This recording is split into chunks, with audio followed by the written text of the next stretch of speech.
Fishing is a whole lot of fun and a big industry in this country, and it's also part of the fabric of life in many river communities. But now, climate change is threatening all of it, making the waters warmer, and that is not good for the fish you're trying to catch. Our national environmental correspondent David Schechter visited New York's Catskill Mountains to learn more. This is the home of American fly fishing. This is ground zero right here. You're standing in it. It's pretty cool. It's hollow ground. Quite a treat to be Yeah, here. you're hollow ground. Yeah. Brian Shepard is a guide on the historic Beaver Kill River in New York's Catskill Mountains. We'll go ahead and step on in the water here. And he's teaching me to fish, if that's even possible. It's not really about the fish. It's actually about introducing people to a way that their life can improve. And we try to expose them to the magic of this place so that they'll save it. Got something. Yep, set, yep. Oh, shoot. That was a fish. That was a fish.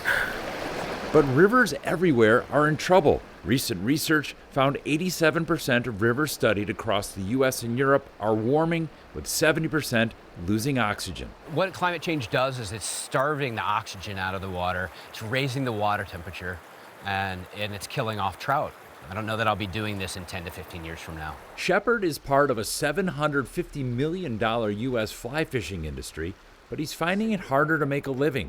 While he once took clients out all summer, today the water temperature is frequently over the threshold for good fishing. Nowadays, we're hitting that for 2 to 3 months out of the year.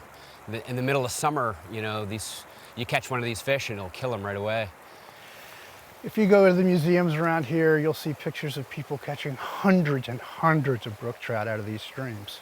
That has changed. You're not going to do that anymore. Jeff Skelding, executive director of Friends of the Upper Delaware River, says fewer fish to catch hurt the local fishing tourism economy. You've seen it driving around here. All kinds of recreational activities increasingly are supporting the economies of these communities. Rivers are cooler the faster they flow. Skelding's nonprofit is working to restore the flow of rivers by removing old dams and reinforcing banks to keep sediment from falling in. The impacts of climate change, erosion, sedimentation, development threats. The problems that these rivers are experiencing are not very different than we see in many, many other parts of the country. There's this rhythm to fly fishing that is very... There we go.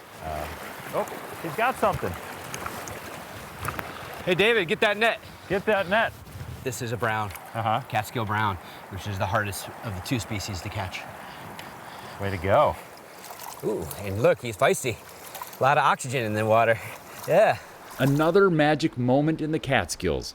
For Shepard, it's something worth protecting as the climate continues to change his industry. Yeah. Little brown. Little guy, but he's nice, beautiful. David Schechter joins us now, telling us a big fish story. What was the biggest fish you caught that day? That was it. There was a very little fish. Yeah. Well, look, people care about fishing. They care about the health of rivers. I care about the health of rivers. If people want to get involved and help, what can they do? There's a lot of advocacy that goes on around fishing. And so with this story, really, we saw the threats, but there's a big success here. Local people are working with the city of New York, where 90% of New York's water comes from the Catskill Mountains, right? And so the groups there are working with the city and the other players along the river to say, how can we have some of the water that's going to New York? And they've worked out agreements where they do release water on these hot, dry days into these streams. New York has its water. There's water coming into the Catskills, and it's kind of a win for everybody. New York City tap water is the best in the world. Champagne of waters. Right, it really is. Did you enjoy it? Yeah. I loved it. I can't wait. Actually, on Friday, I'm going to take some friends fly fishing. Really? Okay, you're that good after that. I'm horrible at it, but I'd like to get better. Yeah. You're a nice guy, but what's that joke about fishing? It's a jerk on one end, waiting for a jerk on the other. David, thank you very much. Appreciate it.